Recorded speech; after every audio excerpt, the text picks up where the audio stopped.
गुराँस टिप्छु भन्दा रुख चढ्न नसकेर बिजोग हो। हेलो नमस्ते साथीहरू, वेलकम छ हजुरहरूलाई मेरो मिनी भ्लगमा। आज पनि हामी जङ्गलको बाटो कहाँ जाँदैछौँ, भिडियो अन्तिमसम्म हेर्नुहोला। यो बाटो चाहिँ शारदा नगरपालिका वडा नम्बर 6 सापमारादेखि खलङ्गा जोडिने बाटो र आज त्यही बाटो हुँदै हामी जाँदैछौँ श्रीनगरसम्म। दिदी म भान्जी चाहिँ श्रीनगरसम्म र आमा र ठुले आमा चाहिँ बनेर जाँदै हुनुहुन्छ। यो अहिलेको सिजन भनेको चाहिँ वसन्त ऋतुको सिजन हो। यो ऋतुमा चाहिँ वनमा लाली गुराँसहरू फल्ने गर्दछ र हामीले बाटोमा हेर्दै हेर्दै लाली गुराँस फुलेको देख्यौँ र म चाहिँ लाली गुराँस टिप्न गएँ। यतातिर त्यति धेरै गुराँस त पाउँदैन, तर पनि कतै कतै फुलेको चाहिँ रहेछन्।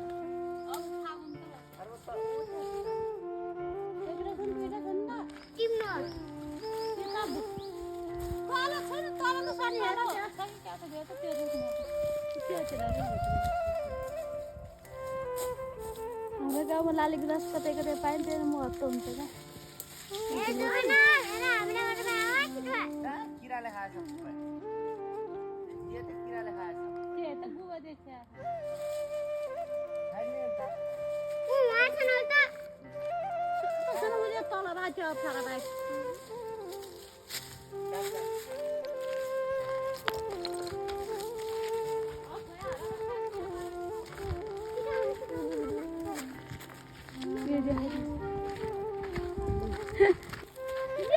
भिडियो लाली गुराँस टिप्न गएर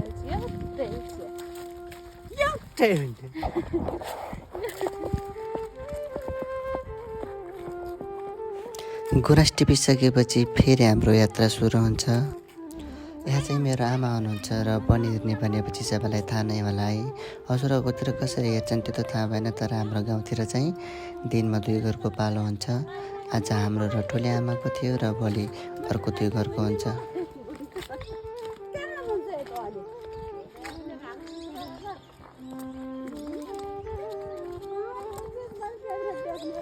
र आमाहरू चाहिँ आफ्नै गफमा व्यस्त हुनुहुन्थ्यो, म चाहिँ भिडियो बनाउँदै हेर्दै गरिरहेको थिएँ।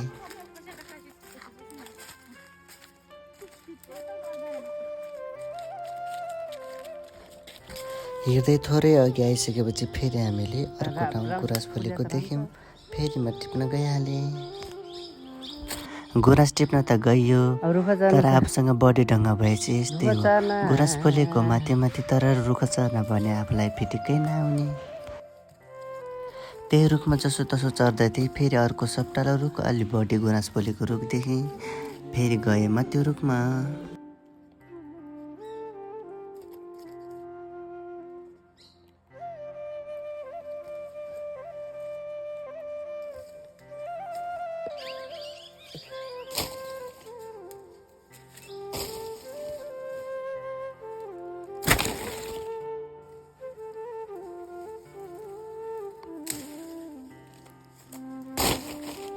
गुराँस टिपेर झरिसकेपछि अनि मैले हाँगा र बोल छुट्याउनतिर लागेँ।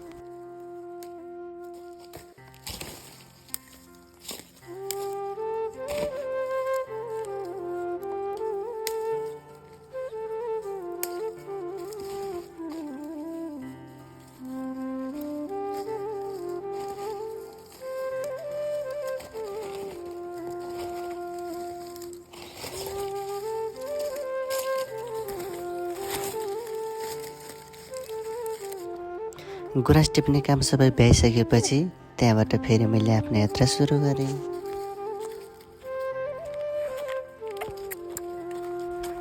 गुराँसै फुल्यो फुल्यो बनैमा बनैमा। यसरी एक्लै गीत गाउँदै आइरहेको थिएँ। आमाहरूले चाहिँ चौबारीमा बसेर मेरो बाटो हेरिरहनु भएको रहेछ।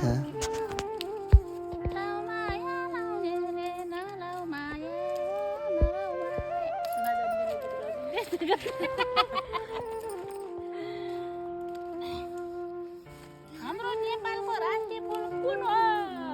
लाली गुराँस भन्छौँ त एकदम सर्दै बुझ्दैन। अब क्या हो नि? अब क्या फुल छ? हाम्रो राष्ट्रिय फुल क्या हो? सुन्दरबा लैजाऊ पानीमा डुबाइदिया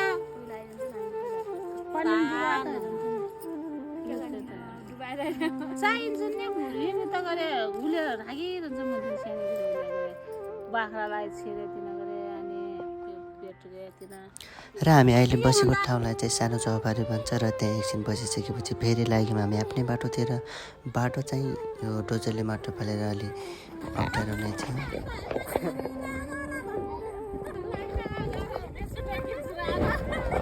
र यो चाहिँ ठुलो चौबारी हो। बाटो चाहिँ अलि जोखिम नै छ। हामी खेत जाने आउने अनि बिहान खलङ्गा तरकारी बेच्न जाने बाटो चाहिँ यही हो।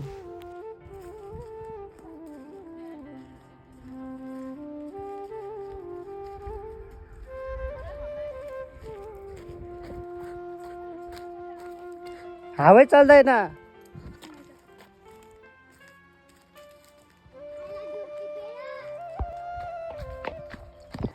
केही छिनको हिँडाइपछि हामी पुग्यौँ खोलामा। हात धो त के ठ्याक्क डबल चाहिँ आवाज जाने आज। र खोलामा पानी सानी खाएर एकछिन गफ गरेर बसेर हामी छुट्यौँ। आमा र ठुली आमा चाहिँ यहीँसम्म र भान्जीमा दिदी चाहिँ लाग्यौँ श्रीनगरतिर।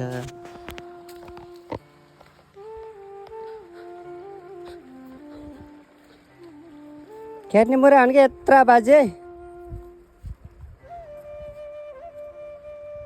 बाटो छोडिदिया हो कि खेल्ने मुरा हो नि यत्रा खेल्ने मुरा हो नि यत्रा बाँदर आउँछ नि क्या भने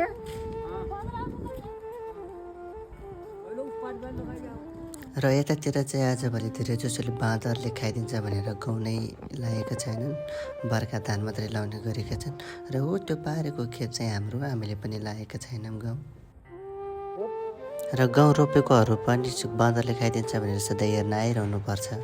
यसरी जङ्गलको बाटो खोलाको बाटो खेतै हिँड्दै यहाँसम्म आइपुग्यौँ। थकाइ पनि लागिसकेको थियो। भिडियो बनाउनु पनि जब लाग्यो अनि मैले भिडियो बनाउन छोडेँ र हामी अहिले श्रीनगर आइसकेका छौँ। कहाँबाट हेर्दै हुनुहुन्छ, केमा हेर्दै हुनुहुन्छ, टिकटकमा हेर्दै हुनुहुन्छ भने फलो, फेसबुकमा हेर्दै हुनुहुन्छ भने फलो, युट्युबमा हेर्दै हुनुहुन्छ भने सब्सक्राइब गर्न नभुल्नु होला। आजलाई चाहिँ यति नै हस्। नमस्ते, बाई बाई, फेरि भेटौँला।